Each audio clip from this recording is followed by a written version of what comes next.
Now let us see what are the states of attentions are.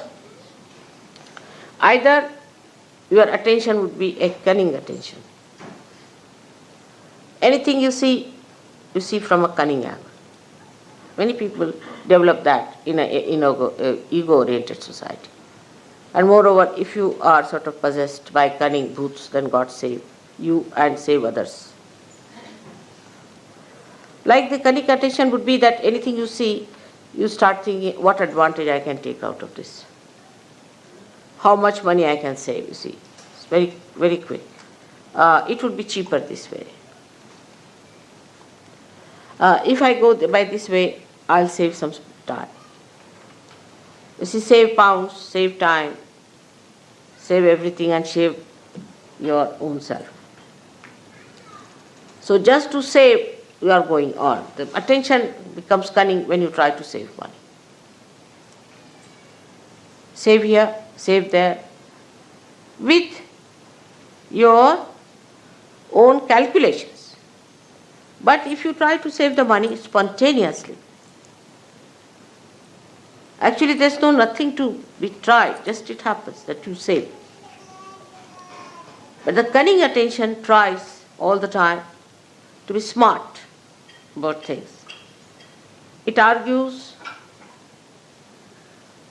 it gives explanations. Is it better? These days it's such a cheap thing that you go mad, really.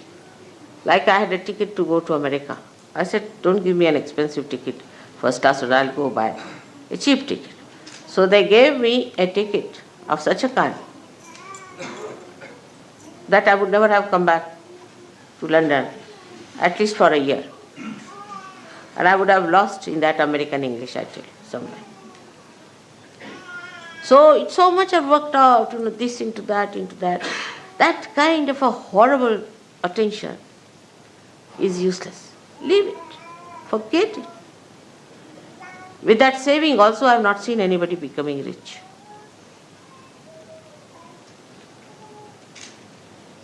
Like I want to go and buy some paint. So we buy some paint, then they think, all right, if we bring it back, then how can we return it? What should we do this time? Nonsense. All the time the mind is on that level. I'll give you an example. The other day, we got some paint to paint the glass. See the subtle sort of it. You see, in the gross there's a subtle indication. And the paint was brought. And then it was worth nothing, 80p or something, all right. I mean, I can afford it. So that's why I bought. If you can't afford, don't buy.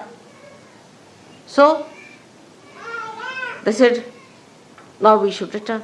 I said, but why? Now it's come out, now go and return. You spend so much petrol going there. If you want to calculate also, it's stupid and the time will be wasting. No, but mother, you see, ultimately we save 2p. I said, all right, now I'll save a lot of money, now I'll show you how. I took that paint and painted many things which looked like glass or which was stone-like, and the whole thing looked so beautiful. So the mind that is destructive is only calculating. If you have such a mind, know yourself that you have to get rid of that kind of a calculation. Cheap things you should just give. Keep in the center. You should not be, of course, overindulgent, but you should not be also going for all the time for this kind of a calculation, because you are wasting your important awakened attention, which very few people have in this world. Must know that you are realized souls. You are not ordinary, mundane type of people. You are special people, and you are not to waste your attention in useless calculating money, P and this and that. Let's go ahead. What happens? Let's see. I never calculate, you know that, but I live very cheaply. And you can also do that. This attention, cunning attention, is also very fussy attention. Here it starts saving money. And then there it is in the evening, it must drink. So all the saving of pee goes into the gutters of drinking. Just think, the sum total of such a personality is what?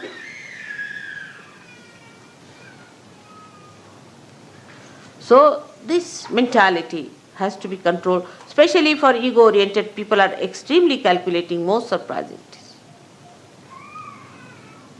But the people like Indians who are not calculating are not so rich.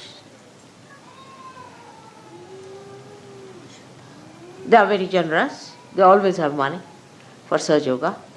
I've had never a problem of money with them. Never. Because they are not so calculating. To them, to do for others, not for yourself, but for others. To spend for others. If they have come to our house, all right, open your heart. Now this is the time to spend.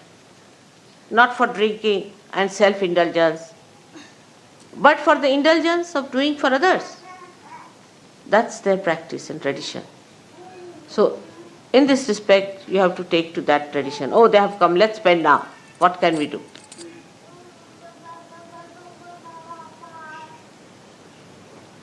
This is the main thing one should understand. Those who are mostly self-indulgent are extremely miserly people.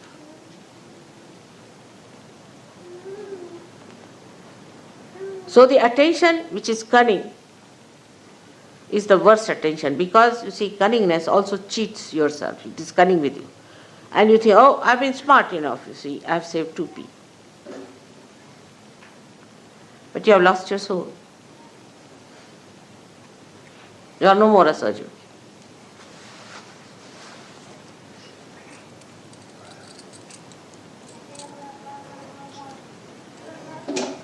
I'll give you an example.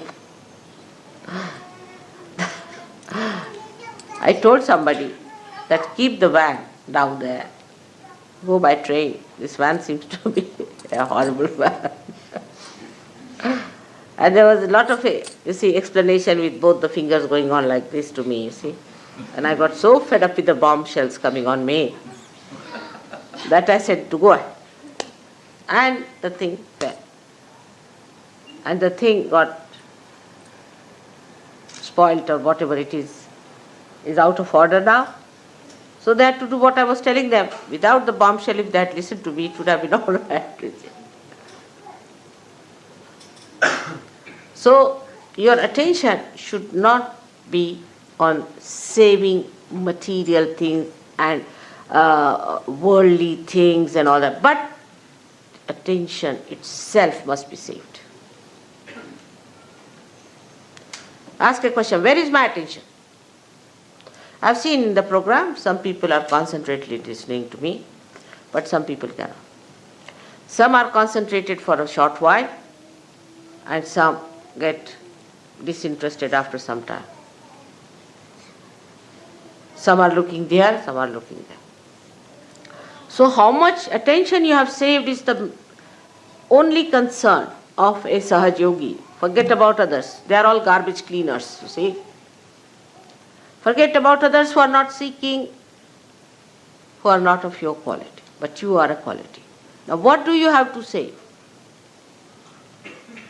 For example, somebody is a king. He doesn't bother of 2p being saved. I don't know, Baba, these days. I can't say definitely. They must be also doing that kind of a thing, But what is he bothered? To save his grace, to dignity. But for a Sahaja Yogi, the most important thing is you must save your attention. It's called as Chitta Nirodha. Nirodha, saving of your attention. Where is it going? It's such a precious thing for me. Where is it running? Then how do you save your attention? Is through concentration. Concentrate. Try to concentrate. Don't allow your attention to wobble. Gradually, you will develop concentration. You can watch my photograph. It's the best. Concentrate. Bring it in your heart. Let it be integrated in your heart.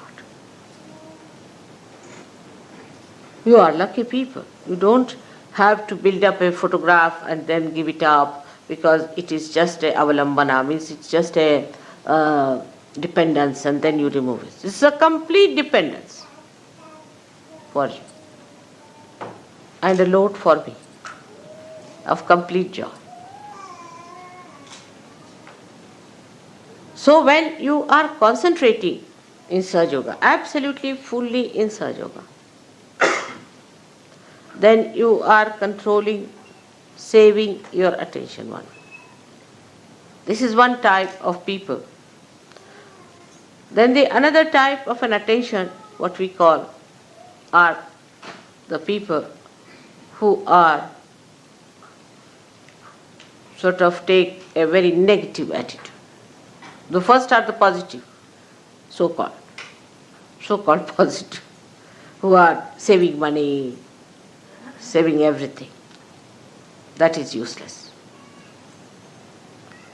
Now the second type are the archbishops of all that is disaster, misery, mishaps.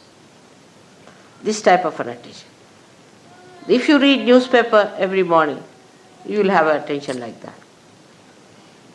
All the newspaper people have that kind of an attention, to find where is the disaster. I mean, in a sinister way, they feel happy there's a disaster. I've seen people, oh mother, I came to the seminar, but the problem is, you see, there was no water.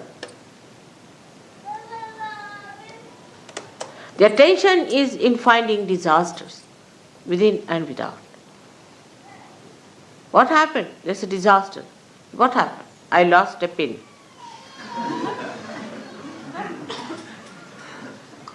Absurd to have such stupid ideas. They will cry and weep and make everyone miserable. Oh, I'm so miserable. What? My husband doesn't talk to me.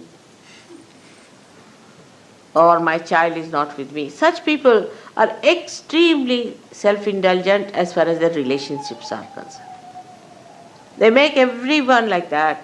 Oh, the person didn't talk to me nicely, and he was this way and that way. They feel hurt at the slightest touch.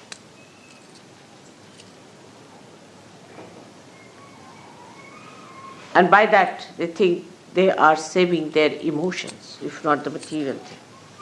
Such people are very frightened people to talk to anyone. And anybody says nice things also, they get a friend. Like this, they'll frown. The reason is they do not know what they have to save. It's not their emotions at all. There's no need to save your emotions. You are protected. What does it matter if somebody says anything to you? You are above there. Nobody can touch you.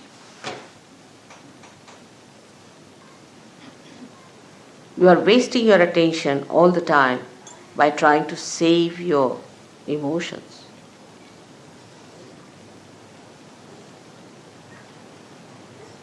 There's nothing to be frightened of anyone.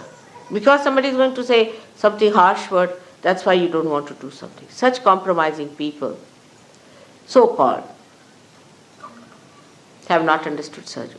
There is no compromise in Sahaja Yoga at all. It is just like a diamond. Diamond will remain a diamond, whatever you do. It's forever and ever.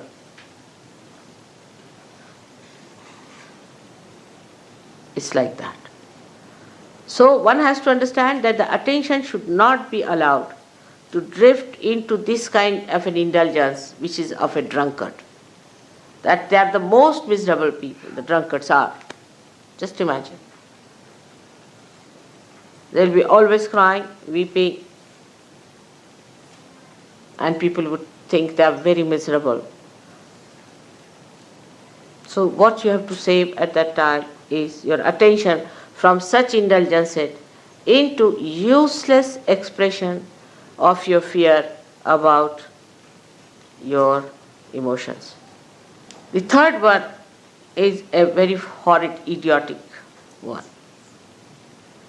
The idiotic one comes from the second type, where the person is emotionally indulging.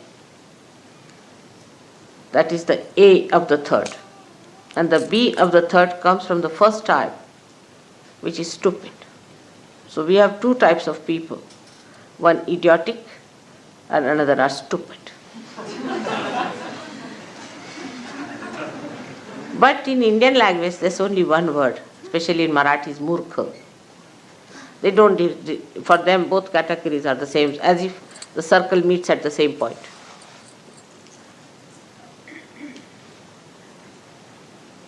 I mean, English language in some ways is good, at least it differentiates between the murkhas. Like they can be stupid or they can be idiotic. You see, because of psyche being so confused here, that psychologists have brought out, some are schizophrenic, some are idiots, some are stupid, some are donkeys. So, this, the third type, is the worst, is most frustrating for me.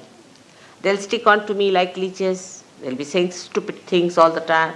Just can't bear an idiot, isn't it? They can bore a person. I mean, all sorts of this put together is called as murkha.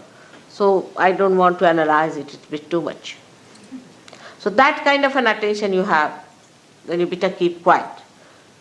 Don't talk. Just listen to others what they talk, what they say. There are some people who will just go on talking, irrelevantly, uselessly wasting their energy. And such people are always friends of the cunning. The cunning and such people go hand in hand. Because the cunning wants to befool someone and the fool wants to be befooled. Like a king will have a jester. It's like that, you see, these combinations work out. So for such people, the best thing is to keep quiet, preserve all their attention, all their energies just for cleansing. All this idiocy will pass away very soon if you try to preserve yourself. Don't talk. Don't say things which are stupid, which are idiotic. Just keep quiet and watch others. Sometimes such people can become very great vehicle of God's power.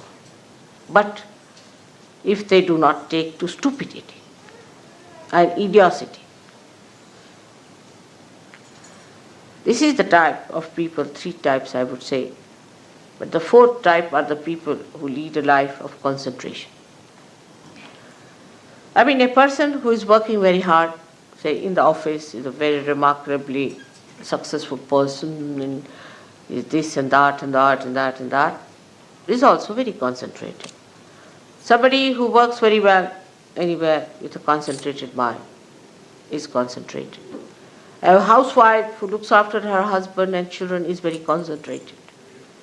And a husband who looks after his family and his things very in a concentrated way, they know how to paint well, they know how to do things, and their hands are deft and they know everything.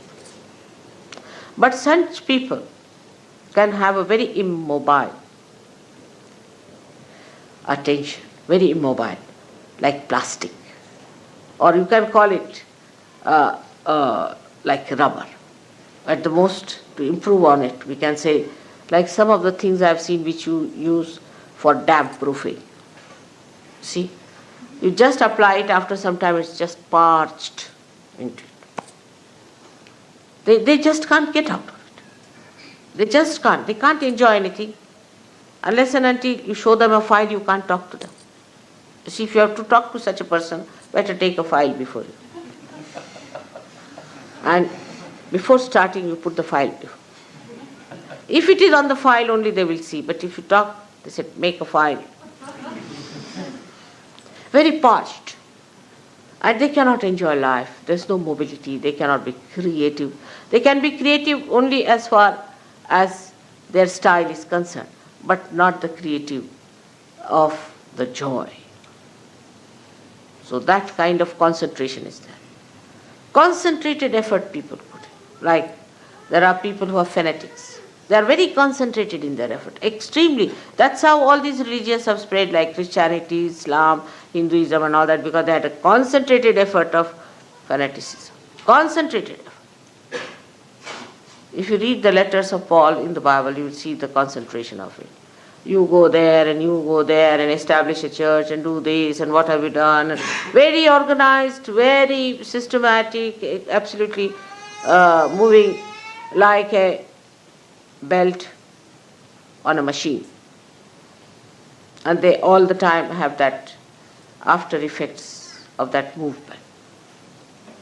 Charlie Chaplin has shown in his picture Modern Times. I used to enjoy that very much. That used to tie up a belt, you see, standing for about an hour. And then after some time, when he was released of the job, he used to go on like that. That kind of an attention. That is concentrated means stuck onto something. It's not that. It's not penetrating. Because if your attention doesn't become by concentration subtler and subtler, then it is not that, but it is getting stuck. And the stuck attention is of no use for Sahaja Yoga. Such people, I do not know, will never be saved perhaps. So-called successful. They'll go with all their badges, everything. And God will say, go back, gentlemen, you are not yet been passed through the customs. There is another organization which works much faster, much smarter way, and a very specially efficient thing. So these people will be just stuck people. Now there are fourth type of people which are concentrated. They are intense, deep. They penetrate. Because they are living minds. They are not dead, parched minds. They have living mind. They penetrate. I watch sometimes. I ask some people, what do you think of a particular person? Immediately I know what they talk. If they just talk in a mundane way, he's a fine person, he's a bad person, this thing, that thing, then I know what it is. Very superficial, shallow. But a person who sees the possibilities and the potentialities of its awakening and the problems a person is facing, then I know that he is the one who has that concentration into the subject. And the subject of Sahaja Yoga requires the maximum penetration. Because Sahaja Yoga, if you have understood, I don't know if you have understood or you are aware of it or not, but is learned through experience and through nothing else.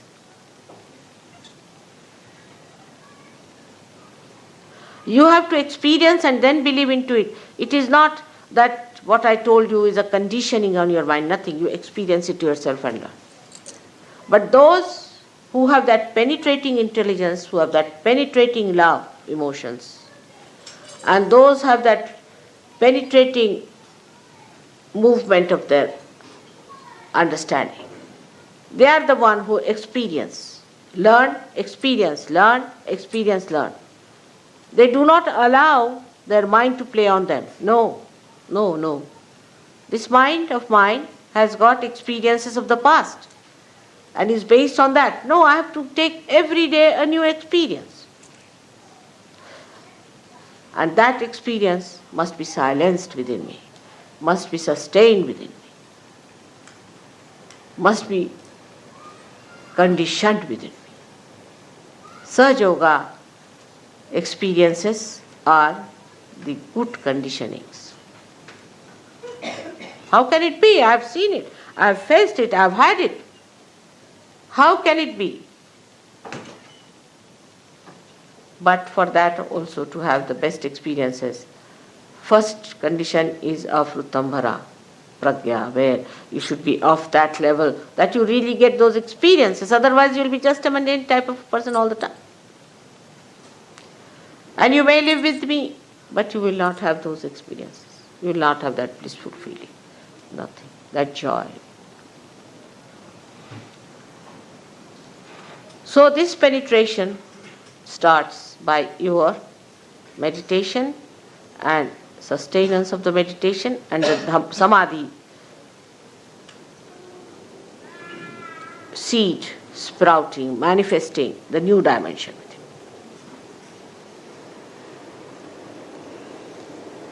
This sort of an attention one has to develop by watching the attention. Chitta Vibhuti.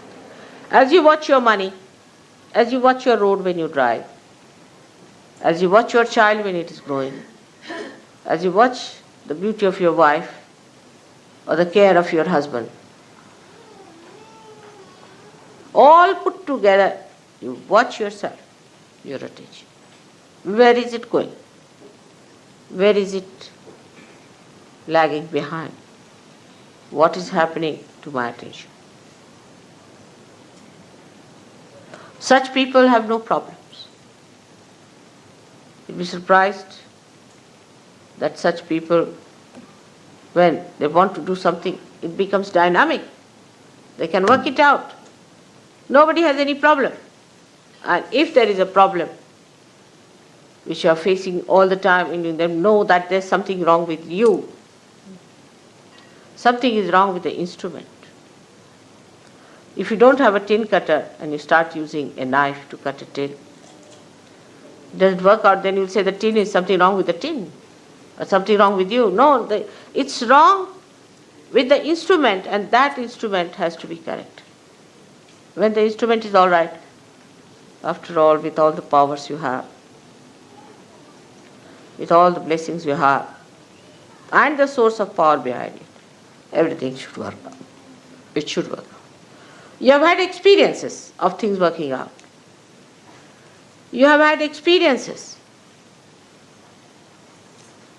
of many of miracles happening before your eyes.